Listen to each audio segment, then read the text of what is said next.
The shuttle descended slowly through the golden sky of Tarnak Prime, home of the Intergalactic Military Training Academy. From the viewing window, Cadet Ryan Hale could see the huge compound below, massive training fields, high steel walls, and tall towers with alien flags fluttering in the wind. It looked peaceful from above, but Ryan already knew it wasn't.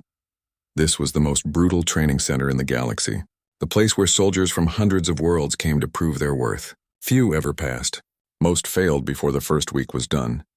When the shuttle doors opened, the smell of metal, dust, and strange alien air filled Ryan's lungs.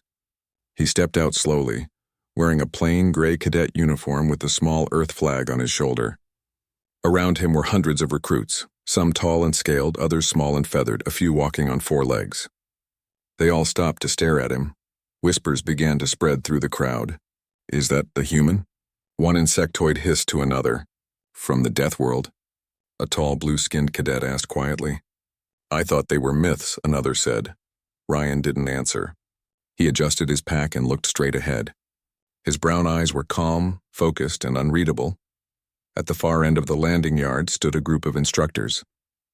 They were all heavily armored, each from different species, but one stood out. A tall, dark-scaled creature with golden eyes and a deep scar running down his face. Sergeant Crix of the Varn Empire, head of the Academy's combat division. Crix watched Ryan walk across the yard. The human was smaller than most of the alien cadets, yet he didn't show any fear. His steps were steady, his breathing controlled. Crix turned to the other sergeants beside him. "So that's the Deathworlder," he growled. "Let's see if he's really as tough as the stories say." The horn blew, echoing across the field. All cadets were ordered to line up. Sergeant Crix's voice thundered through the speakers. "Welcome to the Intergalactic Academy. You are here because your species thinks you are strong. You are here because you believe you can survive anything. Let me make one thing clear, most of you won't last the week." His words made some recruits flinch. Ryan didn't move. He'd heard worse on Earth. Crix continued. "You will eat little, sleep less, and hurt every day. You will obey orders or you will be gone. Understood?" "Yes, Sergeant," hundreds of voices shouted back. "Good," Crix said with a smile that looked almost like a snarl. "Let's begin." The first test was the obstacle field, a maze of high walls, mud pits, and fire traps under low gravity. The instructors expected chaos, and they got it. Within minutes, cadets were shouting, tripping, and colliding. Some alien species couldn't handle the mix of gravity and atmosphere. Others simply gave up. Ryan didn't rush. He studied the layout quietly before starting. His eyes scanned every wall, every pit, every movement of the other cadets. Then he began to move, slow, controlled, efficient. When he reached a pit filled with thick green mud, he didn't jump across like the others. He stepped inside, sinking halfway, and used the sticky surface to climb to the opposite side using his hands and knees. His method was strange, but it worked. Sergeant Crix watched through a holodisplay, his brow furrowed. "He's not the fastest," another instructor said. "No," Crix replied slowly, "but he wastes no motion. Look at his pulse, steady as a rock." As the test continued, more cadets dropped out. The heat, gravity, and physical exhaustion were too much. Ryan kept going. His breathing was deep and calm, his pace never changing. When he finally crossed the finish line, he didn't collapse like the others. He just stood there, dusted his hands, and looked around. Sergeant Crix marched up to him, his claws clicking against the metal floor. He stopped right in front of Ryan, towering over him. "You finished the course," Crix said slowly. "Do you have anything to say, Cadet Hale?" Ryan straightened his back and replied in a quiet voice. "It was easier than I expected, sir." The crowd went silent. Several alien cadets turned to look at him in disbelief. Easier? No one had ever said that before. Crix's golden eyes narrowed. "Easier?" he repeated. "You call a survival course under triple gravity easy?" Ryan looked up at him calmly. "On Earth, we train in jungles full of predators that can kill you in seconds. This is clean, organized, predictable." For a moment, Crix said nothing. Then he laughed, a deep, sharp sound that made the air vibrate. "Deathworld humor," he muttered. "Very well, Cadet. Let's see how long that confidence lasts." Later that evening, Ryan sat in the barracks surrounded by alien cadets from many worlds. Some kept their distance. Others couldn't stop staring. A small avian creature named Relo finally spoke. "Human," Relo said nervously. Is it true your planet kills everything that lives on it? Ryan smiled faintly. Not everything. Just the unprepared. The alien tilted his head. And you survived that? Everyone from Earth does, Ryan said simply. It's how we grow. The other cadets went quiet. They didn't know if he was joking or serious. But when they looked at his calm expression, they realized he wasn't joking at all. The next morning, Sergeant Crix and the instructors reviewed the data. The screen showed the cadets' performance during the obstacle course. Most graphs were erratic, high stress, uneven heart rates, weak endurance. Then they looked at the humans' data. A flat line, calm, consistent, no panic spikes, no signs of fatigue. One of the instructors, a mechanical being named Tolar 7, blinked its glowing eyes. Statistically impossible, it said. No biological unit should remain that stable under physical stress. Crix leaned back in his chair, silent for a long moment. Then he said, "He's either hiding something, or Deathworlders really are what the rumors claim." That afternoon, the sergeants gathered the cadets again for the combat simulation drills. The training field was a giant metallic dome with moving platforms and holographic enemies. The rule was simple: survive as long as possible against simulated attackers. Ryan took his position quietly. Around him, cadets from powerful warrior races sharpened their claws, flexed their muscles, and showed off their weapons. Ryan had none. Only his fists, his reflexes, and his training. When the signal blared, chaos erupted. Energy bolts flew, metal claws slashed, and cadets scattered. Ryan stayed low, using cover, analyzing patterns in the enemy's movement. He didn't fight with brute strength. He fought with precision. Every strike he made counted. The sergeants watched in silence.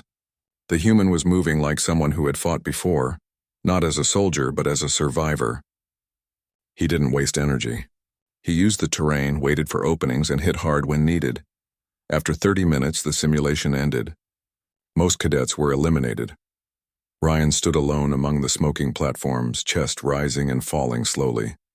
Sergeant Crix turned off the display. His tail flicked nervously. The Deathworlder finished the drill with full stamina, he muttered. This shouldn't be possible for a first-year cadet. Another instructor, a tall insectoid, said, Maybe he's lucky. Crix shook his head. Luck doesn't last this long. He's trained for real conditions, ones worse than this academy could ever create. That night, Ryan sat alone outside the barracks, looking up at the stars. The academy's moons hung in the sky, glowing faintly blue. He remembered the forests of Earth, the storms, the heat, the freezing nights.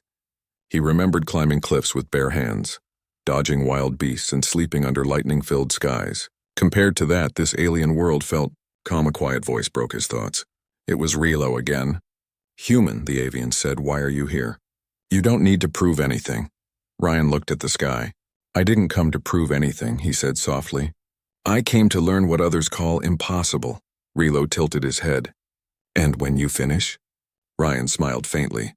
Then I'll go home and tell Earth what we're truly capable of. From a distance, Sergeant Crix stood watching in the shadows, his eyes glowing faintly gold. He had trained thousands of soldiers, but none like this one. The human's calmness was not arrogance, it was something deeper, something dangerous. He turned away slowly. If this is only his first day, Crix whispered, then by the end of the week, even we might fear him. The next morning began before sunrise.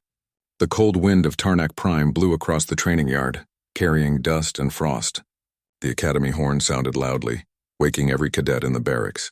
Up! Formation in 5 minutes! Sergeant Crix's deep voice thundered through the speakers. Ryan Hale was already awake. He had been up for hours, doing quiet stretches and checking his uniform. When the other cadets scrambled to get ready, he simply stood up, put on his boots, and walked outside into the freezing dawn. The other recruits shivered as they gathered in the line. The twin suns were still hidden, and the training field looked dark and empty. The air smelled of oil, metal, and something sharp that burned the throat. Sergeant Crix marched in front of them, his golden eyes shining in the dim light. Today, he said slowly, your trial is endurance. You will march across the red dunes of Hadrian, 40 kilometers of burning desert. No breaks, no shade. You will carry your full gear. If you collapse, you fail. If you stop, you fail. Understood? The crowd shouted, Yes, Sergeant. Though many sounded unsure, Ryan didn't say anything. He simply nodded. Crix's tail twitched. Begin. The transport ship dropped them on the edge of the desert.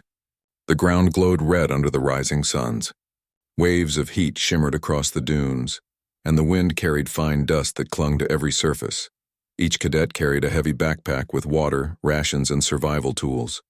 The first few kilometers were easy, but as the suns climbed higher, the heat became unbearable. The sand seemed to burn through their boots. Some of the alien cadets began to slow down. Others gasped for air or stumbled. Their different body types made the conditions worse. Feathered species overheated fast.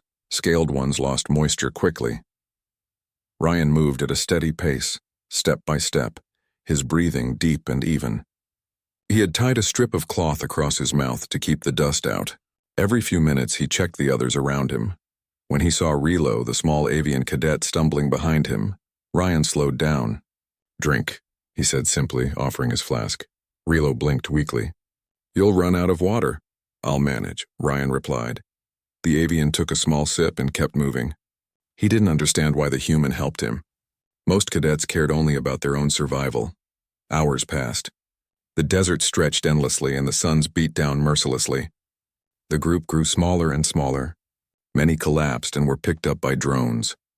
Ryan reached the halfway mark, sweat dripping down his face, but his steps never stopped. His mind focused on rhythm, one step, one breath. On Earth, he had climbed volcanoes and crossed ice fields. He remembered his father's words.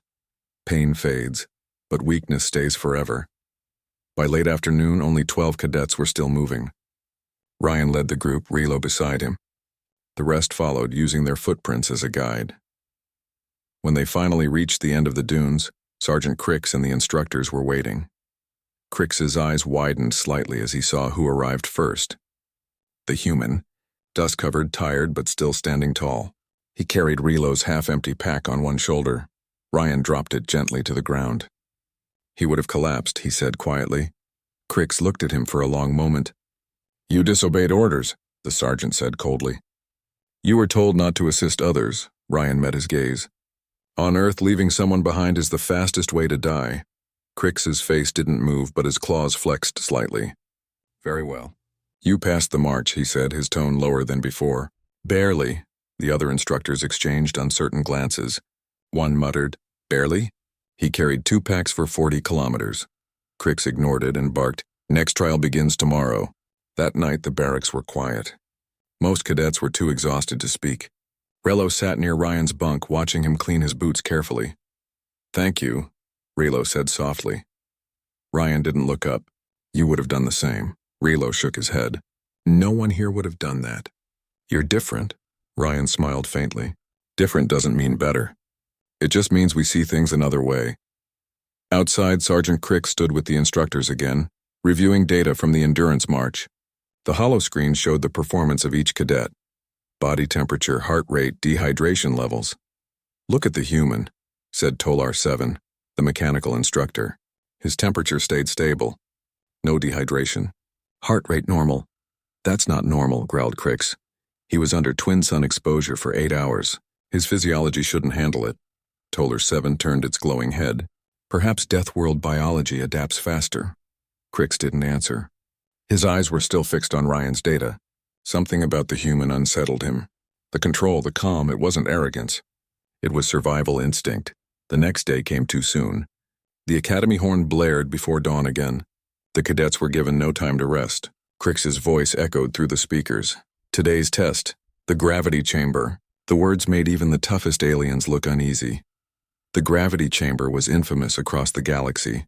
It tested how much pressure a body could endure before collapsing. No one had ever lasted beyond 4 times standard gravity. Inside the chamber, the air shimmered like heat. The floor was covered with sensors. Sergeant Crix stood at the control panel. "All cadets will enter," he said. "Each stage increases gravity by 1 multiple. You will remain standing as long as possible. If you fall, you fail." The cadet stepped in nervously. Ryan entered last, his face calm as always.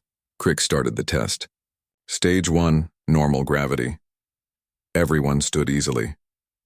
Stage 2. The floor pressed harder against their feet. Some cadets adjusted their stance. Stage 3. The pressure doubled. One of the lighter species collapsed with a cry. Stage 4. Grunts and groans filled the room. Bodies trembled. Several more fell. Ryan remained perfectly still, breathing slow and deep. Crix watched closely, his hand hovering near the control. Stage 5. Now the pressure felt like a mountain pressing down. The floor creaked. Sweat rolled down faces. Bones ached. Every breath was a battle. Ryan's knees bent slightly, but he didn't fall. His jaw tightened. The other cadets looked at him in disbelief. "End test," shouted one of the instructors. Crix ignored him. His golden eyes locked on Ryan. Stage 6. The floor groaned louder. Dust fell from the ceiling. The instructors shouted warnings, but Crix didn't stop. Ryan's body shook violently now. But in his mind, he wasn't on GalacticPrime anymore. He was back on Earth, under heavy storms, climbing mountains with 50 kilos on his back, holding his breath underwater to train his lungs. His muscles burned, his vision blurred, but he didn't fall. He took one step forward, slow and steady. Then the floor cracked slightly under his boots. Crix's hand froze. The chamber alarms went off. He quickly hit the emergency stop. The gravity returned to normal instantly. Silence filled the room. The other cadets fell to their knees, gasping. Ryan stood tall, breathing hard but still calm. Sergeant Crix walked over slowly. "You should have collapsed," he said quietly. Ryan looked at him. "Still standing, sir." Crix's eyes narrowed. "You're not normal." Ryan smiled faintly. "Neither is Earth."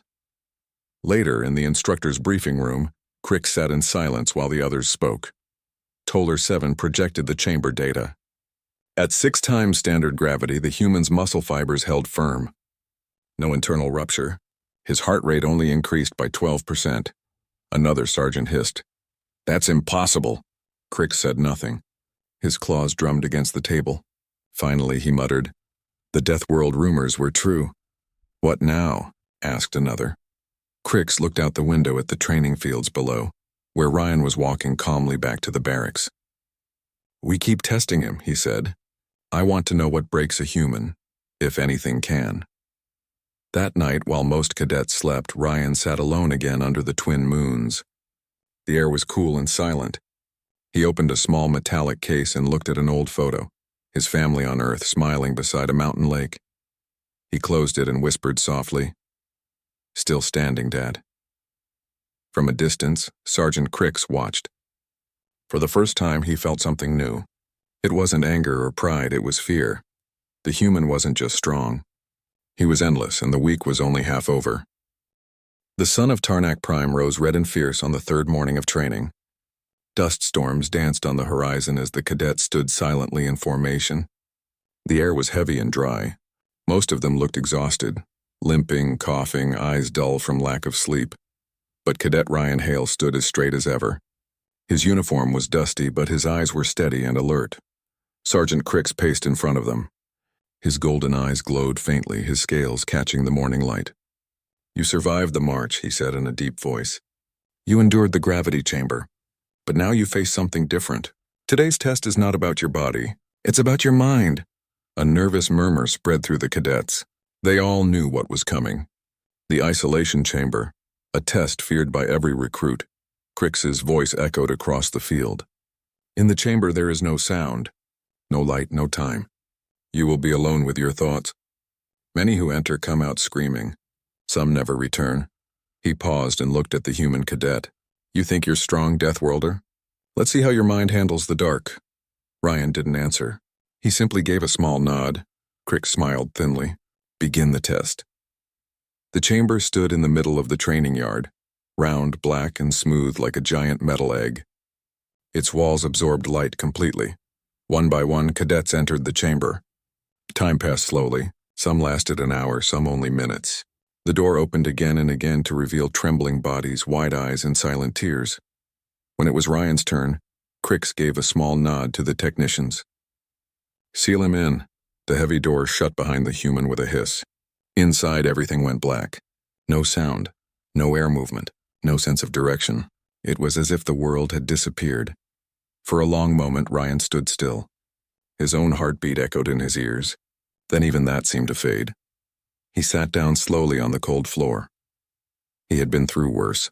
He remembered being caught in a cave-in during training on Earth, trapped for hours in total darkness with nothing but the sound of dripping water.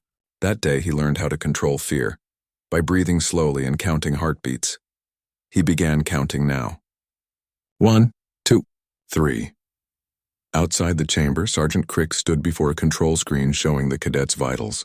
The readings for the other recruits had jumped wildly. Spikes of panic, fear, and disorientation. But Ryan's line stayed flat and calm. No stress rise. No fear reaction. Impossible, whispered Toller 7, the mechanical instructor. He is maintaining full mental stability. Crix folded his arms. Keep watching. Minutes turned into hours. The human did not move. The sensors showed his breathing slow and rhythmic, like someone sleeping peacefully. At the 6-hour mark, one of the instructors said, "Should we end it?" "It's dangerous." Crix's jaw tightened. "He'll tell us when he's done." Inside the chamber, Ryan was still sitting quietly. He had lost track of time. The blackness pressed against his mind, but he refused to let it in. He focused on his breathing, on the slow rhythm of life. At one point, he thought he heard a whisper, a trick of the mind, a memory from home. His mother's voice. "Ryan, you can do this." He smiled faintly. "Still trying, Mom," he whispered into the dark. There was no reply. Only silence. But he didn't need one. He knew she'd be proud. Hours passed. His muscles grew stiff, but he didn't move. Fear never came, only peace. When the chamber door finally opened after 20 hours, bright light poured in. The sergeants and cadets watched in silence as the human walked out. His eyes adjusted slowly, his face calm, expression steady. Sergeant Crick stepped forward. "Cadet Hale," he said slowly. "Describe your experience." Ryan blinked once. "It was quiet," he said softly. Crix frowned. "You didn't panic?" Ryan shook his head. "On Earth, silence usually means something's hunting you. You learn to stay still. Panicking only attracts attention." The crowd went silent. Relo, the small avian cadet, whispered to another. He found peace where others lose their minds. Even Crix didn't know what to say. Finally he growled, "You passed." Ryan simply nodded. "Thank you, sir." Later that night, the instructors gathered in the observation room. The holoscreen showed Ryan's vitals during the test. No stress changes, no hallucination response, no mental fatigue. Toller 7 processed the data with faint beeps.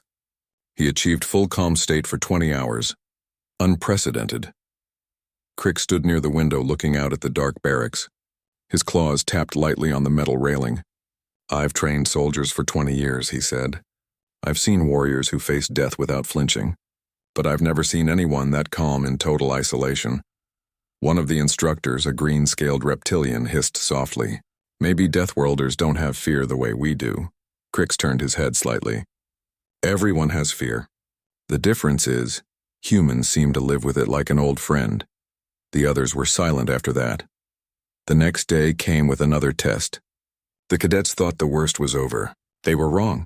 "Today," Crix announced, "you will face environmental extremes. You will be sent to the cold world of Vera 9, an ice field with winds strong enough to freeze exposed flesh in minutes. You will last as long as you can. Last cadet standing wins."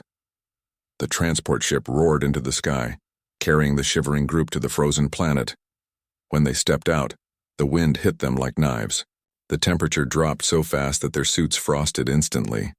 Ryan adjusted his breathing mask and looked across the endless field of ice. "Stay close," he told the others. The avian Relo nodded weakly. "We can't stay long." "Then we move," Ryan said. He led the group through the snow, building a small shelter from fallen ice slabs, showing the others how to use heat packs correctly. His calm tone kept them focused. Hours later, one by one, the other cadets gave up and activated their distress beacons. Ryan and Relo stayed the longest. When Relo finally collapsed, Ryan carried him back toward the pickup zone through the blizzard. When they reached the extraction site, Sergeant Crix was already waiting. The human was covered in frost, his uniform stiff as armor. Crix stared at him. "You carried him through a blizzard?" Ryan's voice was quiet. He would have frozen alone. Crix shook his head slowly. "You keep saving others, Deathworlder." "That's not part of the test." Ryan looked at him calmly. "On Earth, it always is." Crix didn't reply. He simply turned away, his expression unreadable. That evening, the Academy's command center was buzzing. Reports were spreading fast about the human cadet who wouldn't break. Scientists wanted his data. Military officers wanted his record. Crick sat in his office, silent. He replayed the footage of Ryan walking out of the isolation chamber, calm and steady. Then the footage of him carrying Raylo through the storm. He muttered to himself, "If one human cadet can do this, what would a human unit be capable of?" He felt something he hadn't felt in years, a cold shiver of uncertainty. Meanwhile, Ryan sat outside the barracks again, staring at the twin moons. The night was quiet. He felt tired, but inside a small fire kept burning. Raylo sat beside him, wrapped in a thermal blanket. "You're not like the others," he said softly. Ryan smiled faintly. "Maybe not. But we all want the same thing, to survive." Raylo nodded. "You make it look easy." Ryan shook his head. "It's never easy. You just keep moving, one step at a time." From a distance, Sergeant Cricks watched them. His expression was thoughtful. He had planned to push the human to the edge.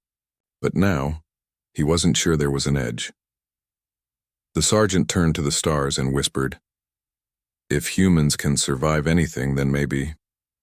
The galaxy isn't ready for them. The wind blew softly across the training field, carrying the faint sound of the Academy's flag flapping in the night. Ryan closed his eyes and whispered, "Still standing," and the sergeants, watching from the shadows, began to understand why the galaxy feared Deathworlders. The morning sun of Tarnak Prime rose sharply, casting long shadows across the Academy's training grounds.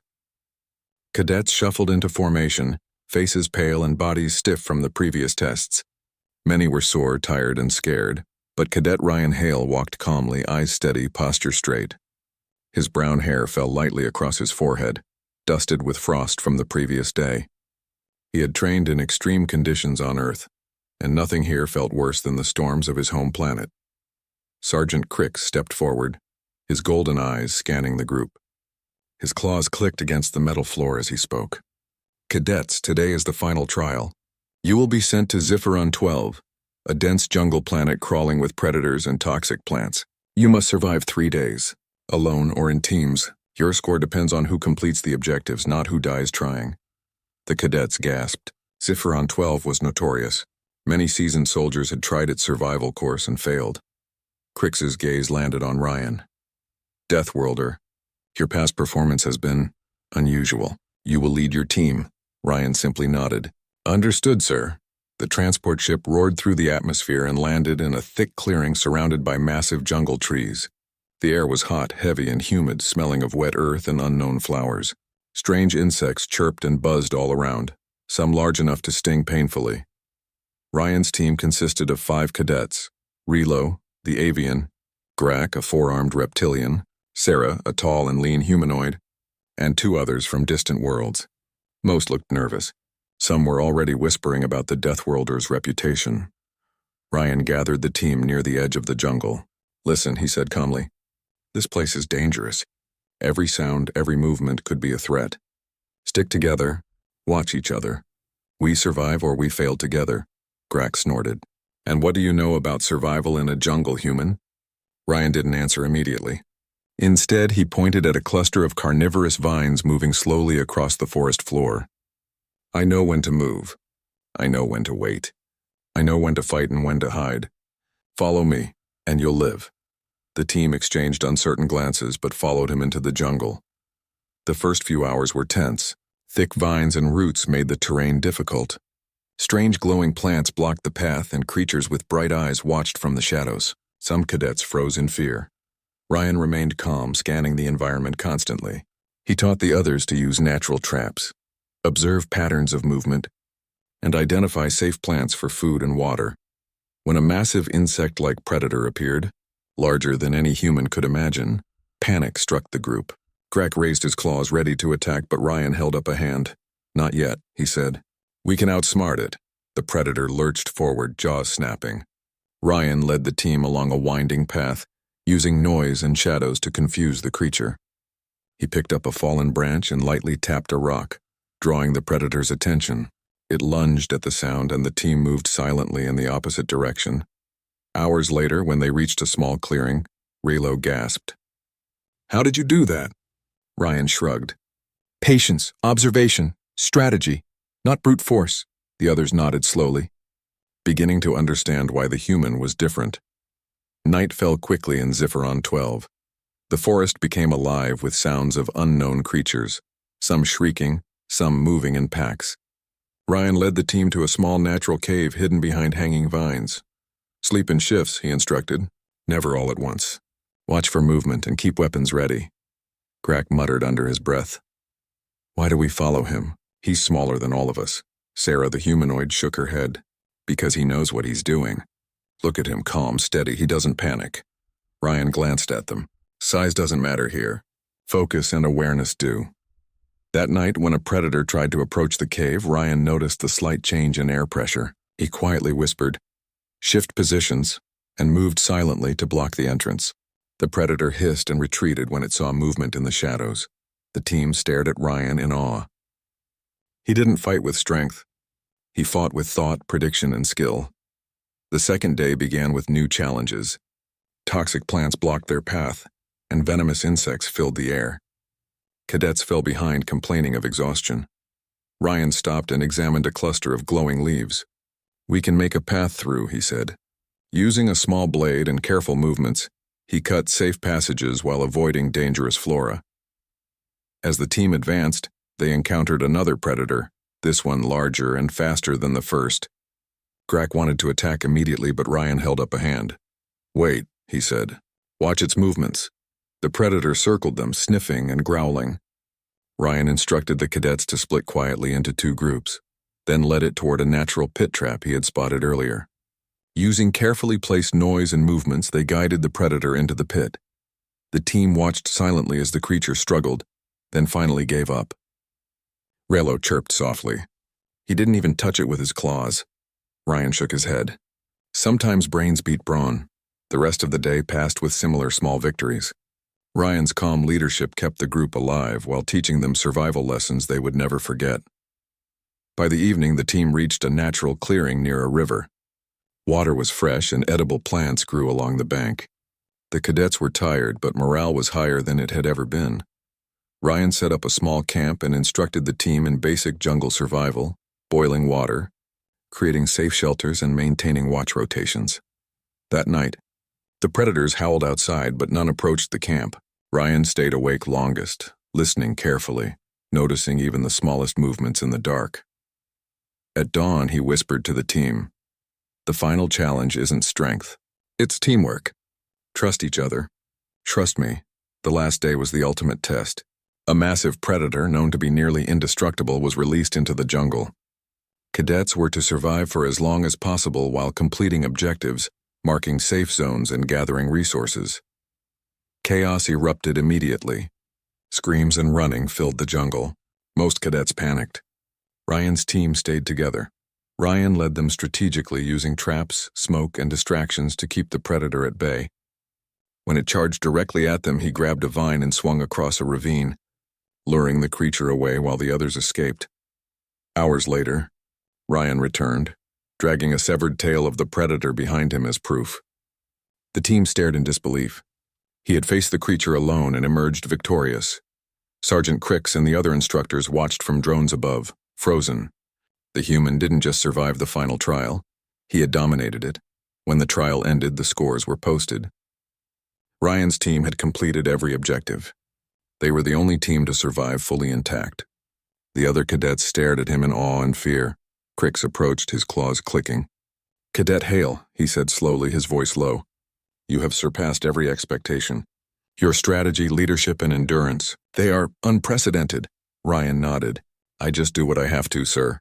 Crix's golden eyes flicked over the other instructors. "This human, he doesn't fight like us. He doesn't think like us, and yet, he wins every time," one of the instructors muttered. "If he can do this alone, imagine what a full human unit could do." Crix's tail flicked nervously. He didn't answer. That night, Ryan sat quietly by the river, looking at the stars through the jungle canopy. Relo joined him, still trembling slightly. "Human," he said softly, "you weren't just leading us. You were teaching us." Without even trying, Ryan smiled faintly. "Leadership isn't about orders. It's about survival and about helping others survive with you. Relo nodded slowly, understanding more than words could explain. From a distance, Sergeant Crick stood on a high cliff, watching the small human under the twin moons. For the first time he felt fear, not of the human's size or strength, but of his limitless potential. He whispered softly, almost to himself, "If this is only one cadet. The galaxy isn't ready for the rest of them." The jungle was quiet now, but its lessons were not lost. Ryan Hale had survived every danger, guided his team with calm intelligence, and faced the impossible without panic. The sergeants had learned something vital. Humans were not just survivors. They were predators in their own way. And the final day of training would soon arrive, promising challenges no one could yet imagine. The morning of the final day dawned over Tarnak Prime, painting the academy grounds in a harsh golden light. The air was thick with anticipation. Cadets moved stiffly, muscles sore from the past 4 days of brutal trials. Many were exhausted, some limping, and a few whispered about quitting. But Cadet Ryan Hale walked calmly through the assembly yard. His uniform was dusty, torn slightly from the jungle test, yet his expression remained steady, his gaze focused. Every step seemed measured, deliberate, confident. Sergeant Crick, standing at the head of the field, observed him silently. The gold of his eyes seemed sharper than usual, reflecting a mix of awe and unease. He had trained countless cadets in his decades of service, but Ryan Hale was unlike any of them. Cricks finally spoke, his deep voice carrying across the yard. "Cadets, today is the final test, the Gauntlet. It is a combination of everything you have faced: endurance, combat, survival, mental challenges, and teamwork. You will enter a simulated battlefield. Only the strongest, smartest, and most disciplined will leave it standing." A shiver ran through the assembly. The Gauntlet was legendary. Entire species had sent their best warriors here, only to see them fail within the first hour. Crick's gaze fell on Ryan. "Deathworlder, you have survived every test so far. Today will be no different, or so I hope." Ryan simply nodded. Calm, focused, ready. The cadets were transported to a massive, enclosed arena the size of a city block. The terrain was divided into multiple zones: mountains, forests, deserts, and water-filled sections. Holographic and robotic threats simulated real alien combatants. Environmental hazards changed constantly. As the doors opened, chaos erupted. Alien cadets rushed forward recklessly, trying to assert dominance. Energy weapons fired, traps snapped, and the air filled with shouting, growls, and alarms.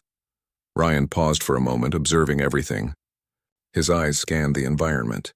Patterns, weaknesses, paths. Then he moved. Not recklessly, but strategically. He guided his small team, Relo, Grak, and Sarah, through the initial zone, avoiding traps and ambushes. He didn't fire his weapon immediately. He waited, he analyzed. Every step had a purpose. When the first wave of robotic enemies approached, Ryan acted. Using a combination of agility, timing, and calculated force, he disabled them silently, allowing the team to advance without alerting the next patrol. The other cadets rushed in blindly, losing ground, falling into traps, and triggering alarms. Ryan's calm precision set him apart. Hours passed, and the gauntlet became more brutal. The environmental zones shifted suddenly. Hot desert sand replaced the forest floor, freezing snow replaced the desert. Thick fog rose over water-filled terrain. Cadets stumbled and panicked. Ryan adjusted constantly. He led his team to higher ground when the sandstorm hit, taught them how to conserve energy in the freezing zones, and showed them how to detect safe paths through the fog. At one point, a holographic predator larger than any alien cadet appeared. It lunged at the group, snapping metal jaws and claws. The team froze. Grak wanted to attack directly, but Ryan shook his head. "Not yet," he whispered. "We can trap it." He spotted a narrow canyon nearby. Using small detonators and precise timing, he guided the predator into the canyon, where it became trapped temporarily. The team moved forward without harm. Relo chirped softly. "He does everything so calm." "It's impossible." Ryan shrugged faintly. "Impossible is just another challenge to solve." The mid-afternoon phase tested endurance and mental stability. Exhaustion, hunger, and simulated injuries challenged every cadet. Many dropped out or cried for assistance. Ryan's team remained together, moving steadily, conserving energy and encouraging one another. When Sarah stumbled over a hidden spike trap, Ryan caught her, steadying her immediately. "We survived together," he said softly. The others in the arena whispered, staring at the small human who moved with the precision of a seasoned commander. They had expected chaos, fear, and mistakes. Instead, they saw control, foresight, and leadership. Even Sergeant Crix, watching from the observation deck, felt his stomach tighten. This human cadet was rewriting every expectation he had about survival, strength, and strategy. As the final phase approached, the arena became a cityscape, simulating urban combat with enemy combatants and civilians. Cadets had to navigate carefully, making decisions about who to rescue, where to attack, and how to avoid traps. Ryan's team split naturally into roles. Rello scouted from above, using wings to fly and detect threats. Grak handled heavy obstacles. Sarah stayed close to Ryan, learning his tactics and signaling when movement was needed. Ryan coordinated every step, calm and confident. A group of holographic enemies ambushed them in an alley. Ryan didn't panic. He analyzed the angles, predicted their movement, and guided his team through a perfect combination of stealth and precision attacks. By the time the enemies realized what was happening, the team had already neutralized the threat and moved to the next zone. Cadets watching from other parts of the arena gasped. This wasn't luck. It wasn't random skill. It was training, instinct, and sheer intelligence combined. When the simulation ended, the arena doors opened to reveal the cadets and instructors. Many were exhausted, dirty, and shaken. Some had been eliminated entirely. Ryan Hale and his team stepped forward, upright and composed. Dust, sweat, and minor scratches covered them, but their eyes were calm and alert. No one spoke at first. Then Sergeant Crix approached. "You survived the gauntlet," he said slowly, almost in disbelief. "Not just survived, you dominated it. Every obstacle, every threat. You led your team flawlessly. How is this possible for a first-year cadet?" Ryan bowed his head slightly. "Sir, we followed the rules, observed the environment, and stayed calm. That's all. We acted together, not alone." Crix's claws flexed nervously. "Together, of course. But your leadership, your strategy, it's beyond what we teach here, beyond what anyone expected." He looked around at the other instructors who were murmuring in disbelief. If one human cadet can achieve this, then a full human unit. He stopped himself. The thought unsettled him deeply. Later that evening, the Academy held the final award ceremony. Cadets were called up one by one, receiving commendations for their performance. Many received minor awards for completing zones, surviving traps, or showing bravery. When Ryan's name was announced, silence fell over the hall. He walked forward calmly. The audience, including alien cadets from dozens of species, stared in awe. He had finished every challenge, led his team perfectly, and survived the impossible. Sergeant Crix stepped forward and handed him the Medal of Survival Excellence, the highest award in the Academy. "Cadet Hale," he said, his voice steady but his eyes wary, "your performance has been unprecedented. You have redefined what it means to survive. The Academy honors you." Ryan accepted the medal quietly. "Thank you, sir," he said simply. After the ceremony, cadets gathered around Ryan, asking questions, seeking advice, and expressing admiration. Rello chirped excitedly, proud of his human teammate. Even the instructors whispered among themselves, shocked and uneasy. "This human, he doesn't just survive. He adapts, he learns. He leads," Toller 7 said softly. Crix remained silent, staring at Ryan as he walked past the crowd. He had trained hundreds of cadets, but none like this. This human was a force unlike any other in the galaxy. Crix muttered under his breath, "If the Deathworlders can produce warriors like this, the galaxy won't stand a chance." That night, Ryan sat outside the barracks, looking up at the twin moons of GalacticPrime. His team gathered around him, exhausted but alive. "Cadet Hale," Rello said softly, "how do you do it? How do you stay calm even when everything is against you?" Ryan looked at him, eyes reflecting the soft moonlight. "We survive because we adapt. We survive because we work together. Fear is natural, but letting it control you, that's the real failure." Rello nodded, understanding more than words could explain. From a distance, Sergeant Crix watched them in silence. His jaw tightened, his golden eyes reflecting both awe and fear. He knew something that no one else at the Academy could yet grasp. Earth had sent a force the galaxy wasn't ready for. And Ryan Hale was only the beginning. The week ended with celebrations, reports and awards, but in the minds of the sergeants, only one thought remained. A human could endure anything, outthink anything, and lead anyone.